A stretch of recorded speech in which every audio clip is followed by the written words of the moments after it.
नमस्कार, मैं हूं मनोज वर्मा और आप देख रहे हैं अटेंशन। और अटेंशन में आज बात होगी मोहन साधेंगे समीकरण। जी हाँ, बिहार के चुनावी रण में मध्य प्रदेश के मुख्यमंत्री डॉक्टर मोहन यादव भी उतर चुके हैं। दरअसल बीजेपी ने यादव वोट बैंक को साधने के लिए डॉक्टर मोहन यादव को बिहार भेजा। सीएम मोहन यादव ने कुम्हार और विक्रम विधानसभा क्षेत्रों में बीजेपी प्रत्याशियों के समर्थन में प्रचार किया और जनसभा को संबोधित किया।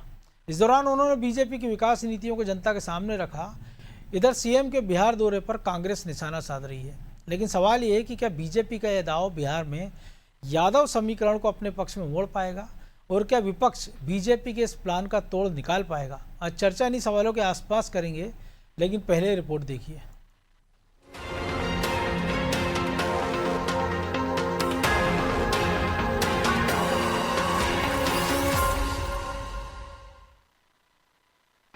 बिहार का चुनावी मैदान, सीएम डॉक्टर मोहन यादव ने भरी हुंकार। बिहार विधानसभा चुनाव का बिगुल बज चुका है, लिहाजा बिहार की धरती पर मध्य प्रदेश के मुख्यमंत्री डॉक्टर मोहन यादव ने भी हुंकार भरी।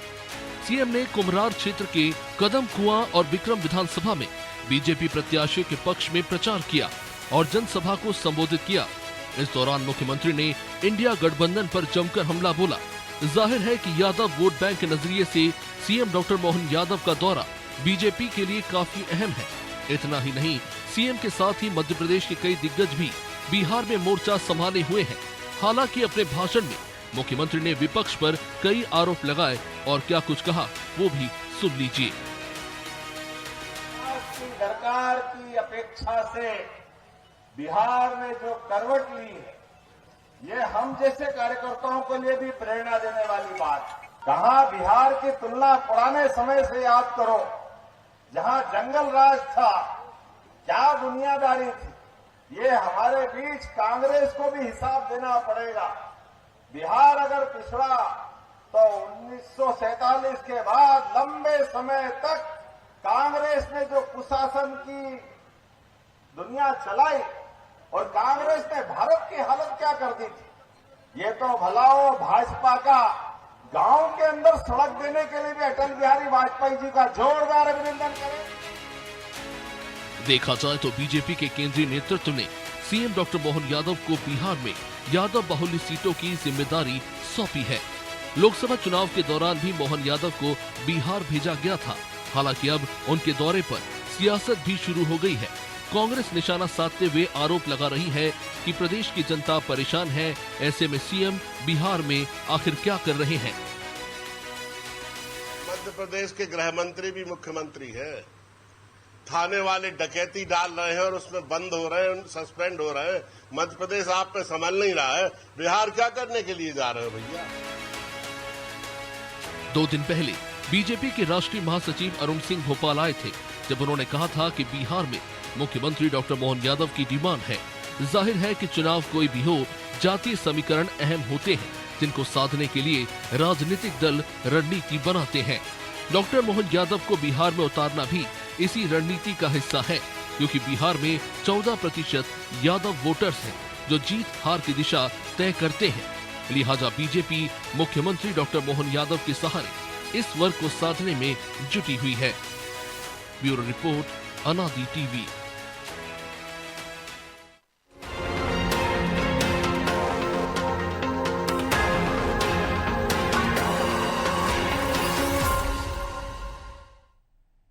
तो इसी पर चर्चा करने के लिए हमारे साथ जुड़ गए हैं वरिष्ठ पत्रकार मिथिलेश मिश्रा और हमारे सहयोगी प्रभु पटेरिया। बहुत स्वागत है मिथिलेश जी आपका अनादि टीवी में। मिथिलेश जी, बिहार में हमने देखा कि यादवों की आबादी 14.27% है और बीजेपी और जेडीयू की बात करें तो कुल मिलाकर 9 उम्मीदवार मैदान में उतारे हैं और इकलौते देश के यादव मुख्यमंत्री वो चुनाव प्रचार में जुट रहे हैं। तो आपको लग रहा है कि जिस रण क्षेत्र में तेजस्वी, तेज प्रताप, लालू, मीसा, रावड़ी जैसे यादव हों, तो मोहन यादव एनडीए के लिए कुछ कमाल दिखा पाएंगे? देखिए, यहाँ पर आपको बताते चले कि अभी तक 2 की लड़ाई है मात्र जी। मूल रूप से आप देखिए, यहाँ का तो एनडीए और महागठबंधन का लड़ाई है और साथ में एक अभी जन स्वराज प्रवेश किया है जी। लेकिन यहाँ पर आपको बताते चले कि जिस तरीके से एनडीए ने अपने मोहन यादव को यहाँ पर उतारा है, इसके पीछे एक बहुत बड़ा रहस्य है, क्योंकि आरजेडी मूल रूप से खास करके यादवों का बहुमत जितने भी है वो सारा का सारा आपको आरजेडी अपनी खींच करके रखता है। क्योंकि सबको पता है कि लालू प्रसाद यादव आरजेडी के होने के सुप्रीमो होने के नाते खास करके यादवों का सबसे ज्यादा वोट को लेकर के बैठे पड़े हैं जी। और सबसे बड़ा सवाल यहां पर यह होता है कि अब की बार एनडीए ने एक ऐसा तुरुप का पत्ता खेला है जहां मोहन यादव को, जो खास करके एमपी के मुख्यमंत्री भी रह चुके हैं, मुख्यमंत्री भी वर्तमान में, जी वर्तमान में है, मुख्यमंत्री भी हैं, तो उनका यहाँ पे आना दो जगह पे, दो सीटों पर, दो विधानसभा में उतारना, पहला ये कि जो हट है, पटना राजधानी का हट है कुमरा, जहां पर उनको उतारा गया है, वहां पर इसके बाद विक्रम, जहां पर उनको ले जाया गया। मतलब दो जगहों पे उनको ले जाने के पीछे यही रीजन रहा है कि यादवों का खास करके जो वोट है वो वोट आरजेडी से तोड़ कर करके यादव का आज आगमन से यादव एनडीए की तरफ रुख करें, ये उनका मूल रूप से एनडीए का खास करके मकसद दिखाई दे रहा है। यहां पर एक और भी सवाल उठता है यहां पर कि जब भी यादवों को तोड़ने का सवाल आरजेडी के खास करके खेमे के रखा जाता कि आरजेडी का सबसे बड़ा कॉस्टली अगर देखा जाए तो यहां पर आरजेडी का यादव का ही वोट माना जाता है। चूंकि दो लोग रहते, उनके जातीय समीकरण को अगर देख ले हम लोग तो यादव और मुसलमान जातों का, ये दो ऐसे कैडर हैं जो आरजेडी का बहुमूल्य वोट लेकर के जीत की हासिल। बिल्कुल, 17% मुसलमान और 14% यादव, 31% वोट पर तो वैसी आरजेडी दावा करती है। जी बिल्कुल, लेकिन यहाँ पर सबसे बड़ी बात है कि बिहार का सबसे अगर राजनीतिक पार्टियों में अगर बात करें तो आरजेडी ही माना जाता है। लेकिन अब की बार जो जेडीयू 101 पर उतारा, जबकि तो कम कर दी गई, और बीजेपी 101 पर उतारा गया, और ये दोनों के बीच में खास कर करके अब की बार जो निश्चित तौर पे मोहन यादव को यहाँ ले आने का पीछे रीजन यही रहा था कि अब विकास के मुद्दों को लेकर के जिस तरीके से एनडीए आगे बढ़ता चला गया है, लोगों में अब ये प्रभाव जरूर रहा है कि विकास के दृष्टिकोण अब देखना शुरू कर चुके हैं। तो यादव में भी कई ऐसे यादव हैं जो अब विकास चाहते, उनकी नजरिया बदल चुका है, और उन्हीं को साधने के लिए मोहन यादव जैसे वरिष्ठ नेता को एनडीए से उतारा गया था। क्योंकि अब देख लिया जाए कि इनके पूर्व में जितने भी मुख्यमंत्री मोहन यादव गए हैं वहां जीत ज्यादा हासिल हुआ है जी। और ये तुरुप की पत्ता अब की बार बिहार में भी एनडीए करना शुरू कर चुका है। क्योंकि 14% अगर देख लिया जाए तो खास करके यहाँ पर यादव का वोट है, तो यादव का वोट अगर 14% टूट करके अगर जाएगा तो निश्चित तौर पे आधी स्थितियां तो निश्चित तौर पे महागठबंधन को टूटेगा और एनडीए को बढ़ेगा। तो ये खास कर करके मोहन यादव के आगमन के बाद में, और जिस तरीके से वहां कुमरार में भी देखने को मिला है कि यादव के कई ऐसे कार्यकर्ता थे जो महागठबंधन की तरफ थे, उनको सुनने के लिए वहां पे पहुंचे हुए थे कि आखिर मोहन यादव क्या करना चाहते हैं, क्या हमें कुछ अलग तरीके से एनडीए की तरफ से दिला सकते हैं क्या। तो एक संभावनाओं की जो राजनीति है वो राजनीति अभी कुमरार में और विक्रम में खास करके देखने को, और ये तो अभी 2 सीटें, फिर उनके धीरे धीरे दौरे बढ़ेंगे। लेकिन प्रभु जी, हमने देखा है कि बीजेपी के तमाम सारे नेताओं की अभी इस चुनाव में भी ड्यूटी लगी। लोकसभा में भी हमने देखा था मोहन यादव का बिहार में भी उपयोग किया गया था, पार्टी ने उत्तर प्रदेश में भी किया गया था। और अब भले बीजेपी ने, और अगर जेडीयू की बात करें हम, तो 3 यादव को बीजेपी ने उतारा है, लेकिन 7 बार के जो नंदकिशोर यादव थे विधानसभा अध्यक्ष, उनका टिकट काट दिया, और 6 यादव उम्मीदवार जेडीयू ने उतारे हैं। जहाँ तक अल्पसंख्यकों की बात है, 17% वोटर, केवल 4 मुस्लिम उम्मीदवार जेडीयू ने उतारे हैं। तो ऐसे में पूरा फोकस, जो अभी मिश्रा जी भी कह रहे हैं कि मोहन यादव के सारे एक ये टैक्टिस है कि ठीक है वो सीटें भले कम दी जाए यादवों को, लेकिन जो यादव जहाँ पर निर्णायक है वहाँ पर उनका इस्तेमाल किया जाए, और उस वोट बैंक को अगर 10-20% भी आता है तो एक बड़ा निर्णायक वो हो सकता है।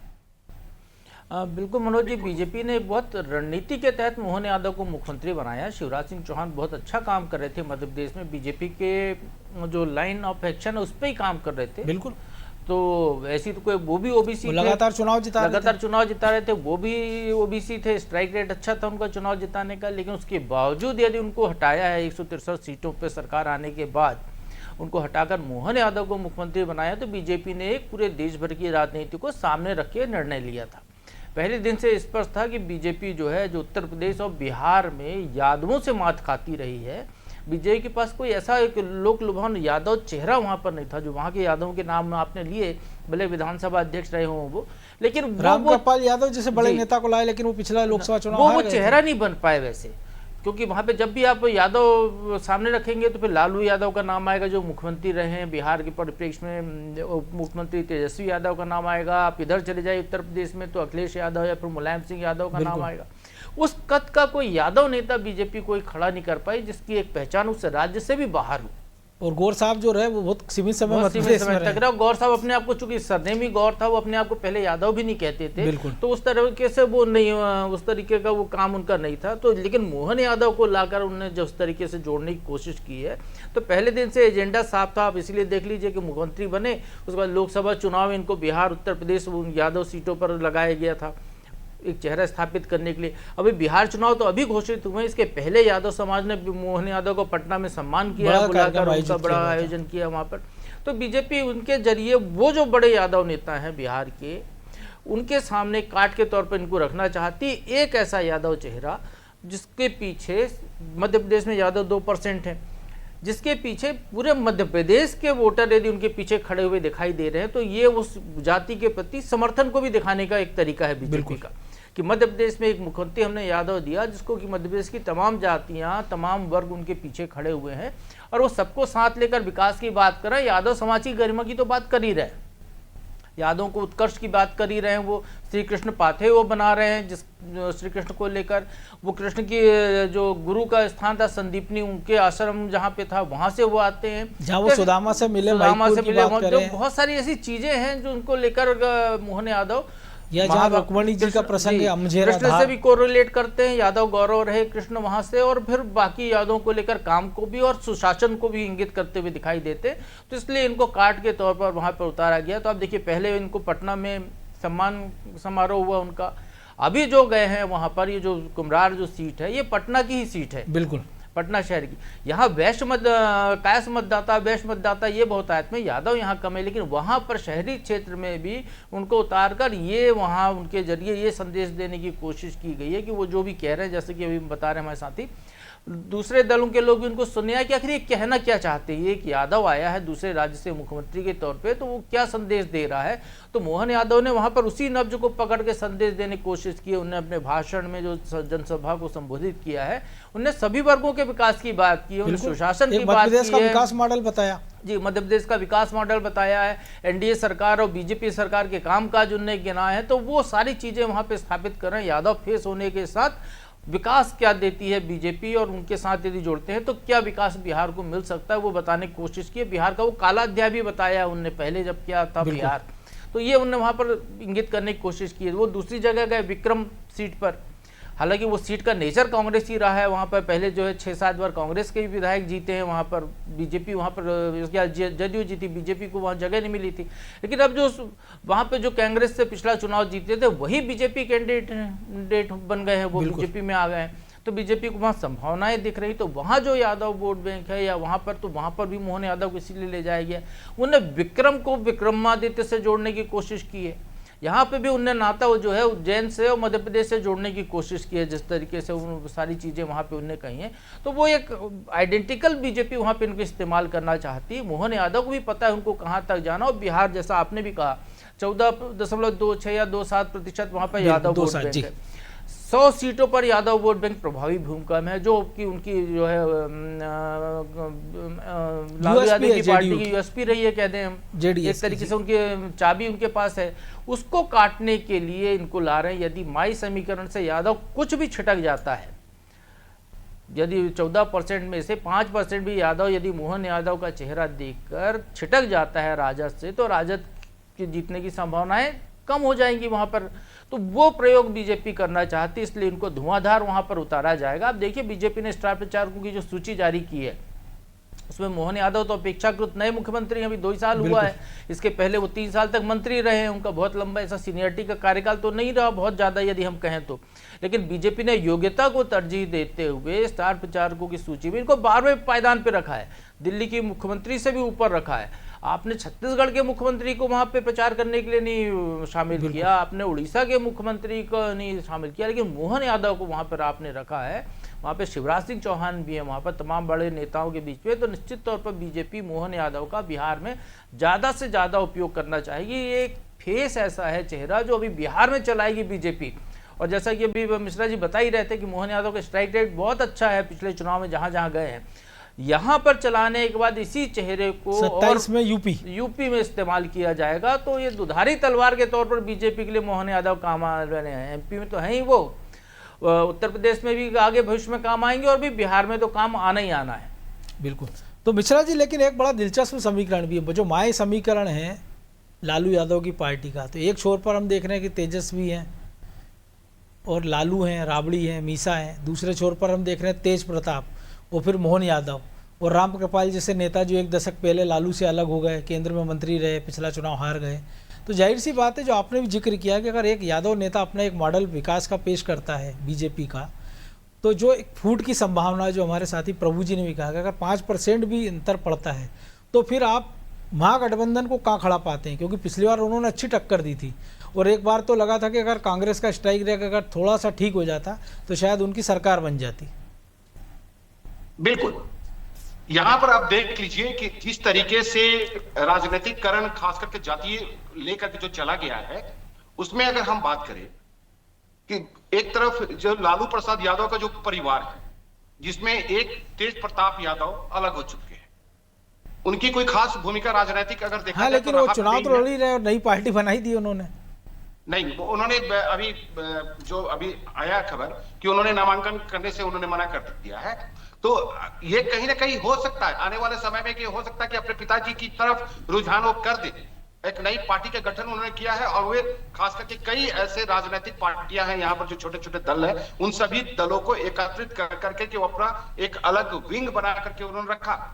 लेकिन नामांकन अपना नहीं कर करके एक हो सकता है कि आने वाले समय में वो कुछ और संदेश दे सकते हैं। तो अभी कहना बड़ा ही जल्दबाजी होगा, कुछ अटपटा भी हो सकता है और कुछ रहस्यमय भी हो सकता है। तो आगे कहना बड़ा मुश्किल है कि क्या होने जा रहा है। लेकिन जिस तरीके से परिवार है उनका, लालू प्रसाद यादव का बाहुबल जो अपनी वोट बना करके उन्होंने रखा है, तो कतई नहीं चाहेंगे कि उनका परिवार टूटे और यह परिवार टूट करके उनका खास करके वो तेज प्रताप की साली को शायद टिकट भी दे दिया है लालू यादव ने, तो हो सकता है उसका भी कुछ प्रभाव पड़े कि भले ठीक है पति पत्नी का मामला झगड़ा चल रहा हो, लेकिन ये परिवार से तो किसी को शायद यादवों को संतुष्ट करने की, दूसरे यादव जो नाराज चल रहे हैं। देखिए, यहाँ पर लालू प्रसाद यादव खास करके एक ऐसा नाम है जहां पर यादव जातिकरण जो खास करके है, समीकरण जो बना हुआ है जातीय यहाँ पर, तो लालू प्रसाद यादव को छोड़ करके यादव कभी जाना नहीं चाहते और कभी भी यादव जब छोड़ करके नहीं जाना चाहेंगे तो जाहिर सी बात है उनके परिवार के ही एक अंग है। तो ये कभी भी अलग लालू प्रसाद यादव होने नहीं देंगे। जिस तरीके का इंटरनल बातें जो छन करके आ रहा है, तो उससे यही प्रतीत हो रहा है कि आने वाले समय में फिर से वो तेज प्रताप यादव अपने परिवार के साथ मिल करके हो सकता है कि उन्हीं के पक्ष लेकर के तेजस्वी को हाथ में हाथ मिला करके चल सकते हैं। जो नामांकन उन्होंने रद्द करने की जो घोषणा उन्होंने कर दिया, तो अब आने वाले समय में खास करके आप यहाँ देखें एनडीए का, तो जदयू ने मुस्लिम वोट को लेने के लिए अपना वोट डाला है, लेकिन खास करके यहाँ देखें तो बीजेपी ने एक भी ऐसा, लेकिन मिश्रा जी नाराजगी तो रोहिणी यादव की भी आ रही ना कि मैंने किडनी दी है पिताजी को, उसके बाद भी मेरी अनदेखी हो रही है, ऐसी खबरें भी आ रही हैं। आप चूंकि वहीं बैठे हैं पटना में, तो आपको ज्यादा बेहतर पता होगा स्थिति क्या है। देखिए, यहाँ पर देख लीजिए उनके परिवार के जो किडनी और ये सारी चीजें उनके पारिवारिक मामलों में से जुड़ा हो रहा है। लेकिन यहाँ पे जो जातीय समीकरण की बातें हम करें ना, खास करके मोहन यादव की बातें करें और खास करके एनडीए की बातें करें, तो एनडीए ने में अब 22 समीकरण को लेकर के अगर देखा जाए तो उन्होंने मुस्लिम किसी भी कैंडिडेट को उन्होंने प्रत्याशी खड़ा नहीं किया, खासकर भाजपा ने। लेकिन यहाँ पर 4 कैंडिडेट जदयू ने खड़ा किया ताकि जो वोट है, मुस्लिम वोट है, उसको रिझाया जा सके।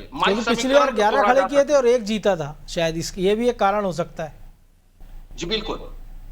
तो यहाँ पर जो माई समीकरण को तोड़ने की जो यहाँ पे उन्होंने शुरुआत किया है, तो इसमें मोहन यादव की आगमन और जिस तरीके से भीड़ इकट्ठा था, जो जनसभा जो आयोजित किया गया था और कई यादव लोग वहां पर जो मौजूद थे, तो वे सारे लोगों का, चूंकि आपको बता दें कि विक्रम एक ऐसे स्थल है जो कई गांवों का समूह जुड़ता है, वहां पर बाजार लगता है, वहां पे लोग जो इकट्ठे होते हैं, चेहरा वही है, पहले कांग्रेस का चेहरा था, अब एनडीए का चेहरा है।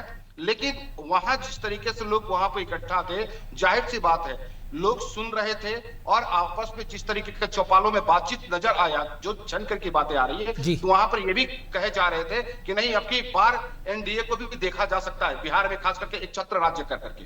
तो यहां पर कुछ ज्यादा टूटने की संभावना बनता है। कुम्हरार की बातें कर लीजिए, कुम्हरार खास करके अगर देखा जाए तो वहां पर यादव कम है, वहां पर वैश्य समाज के ज्यादा वोट है, तो वहां पर भी लेकिन रिझाने को उन्होंने कहा कि 2% भी अगर हमारा यादव का है तो वो यादव 2% आरजेडी की तरफ रुझान ना कर करके और सीधे तौर पे एनडीए की तरफ रुझान कर रहे, उसको उन्होंने भंजाने का काम किया। तो मतलब 2% तक वे लोग अपने आप को पहुंच बनाने के लिए मोहन यादव मुख्यमंत्री जी को उतारा है। तो जाहिर से बात है कि एनडीए एक एक बारीकियों पर ध्यान दे रहा है। लेकिन प्रभु जी एक और बात है ना कि बिहार चुनाव में हम देख रहे हैं कि परिवारवाद और करप्शन दो बड़े इशू हैं, और उन दोनों पे हम बात कर रहे हैं तो मोहन यादव कहीं ऊंचे पायदान पे खड़े नजर आते हैं, क्योंकि हाल ही में लालू यादव तो सजा याफ्ते थे, लेकिन राबड़ी की बात कर लें, तेजस्वी की बात कर लें, जिस प्रकार से IRCTC घोटाले में 4 दिन पर फ्रेम हो गए, सुनवाई शुरू होना है, और दूसरी तरफ परिवारवाद के पूरे तमाम सारे आरोप हैं कि बहू बेटी दामाद पिता पुत्री सब सांसद विधायक मंत्री उप मुख्यमंत्री, और दूसरी तरफ मोहन यादव एक साधारण पृष्ठभूमि से मिल मजदूर के बेटे। बिल्कुल मनोज जी, बहुत बड़ी ताकत है मोहन यादव की कि एक जो है मिल मजदूर का बेटा बहुत नीचे से आकर ऊपर तक पहुंचा है और यहाँ पर है और हिंदुत्व का चेहरा बन के आया। बीजेपी का जो है चुनावी हथियार यदि कोई सा है तो वो है हिंदुत्व। हिंदुत्व के जरिए बीजेपी जातिवाद का मुकाबला करती है और सारे हिंदू समाज जो बहुसंख्यक वोट बैंक है उसको अपने साथ जोड़ने की कोशिश करती है। एक सॉफ्ट हिंदुत्व, एक हार्ड हिंदुत्व योगी है ही सही आदित्यनाथ। तो ये जो है ये मोहन यादव भी उस कड़ी में एक चेहरा है जो यादव होने के बाद हिंदुत्व की बात करता है, सभी समाज के हिंदू समाज के सभी वर्गों को साथ लेने की चेहरा है।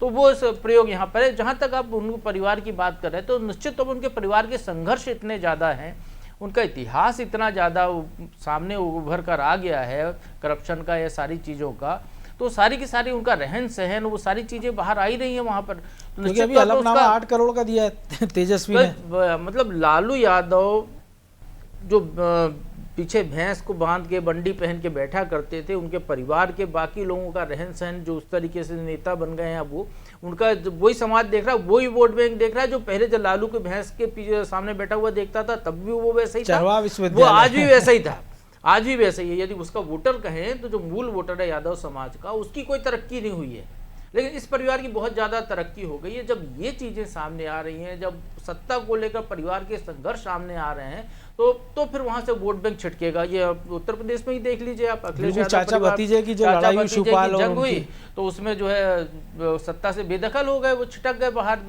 तो वही स्थिति वहां पर भी इस परिवार को लेकर, और बीजेपी अपने मोहन यादव को भले यादव होने के कारण सामने रख रही है, लेकिन मोहन यादव मूल चेहरा तो हिंदुत्व का है। उनको बीजेपी का मूल ताकत हिंदुत्व है, तो वो उसको जोड़ना चाहती है कि तमाम वोट बैंक हिंदू समाज का बहुसंख्यक इधर आए, उनके संघर्ष को हवा दी जाए, उनके पारिवारिक संघर्ष को ज़्यादा से ज़्यादा, और उस संघर्ष के दम पे वहाँ से लोग छिटक कर इधर जुड़े और जो हिंदुत्व वोट बैंक है वो टूटे नहीं।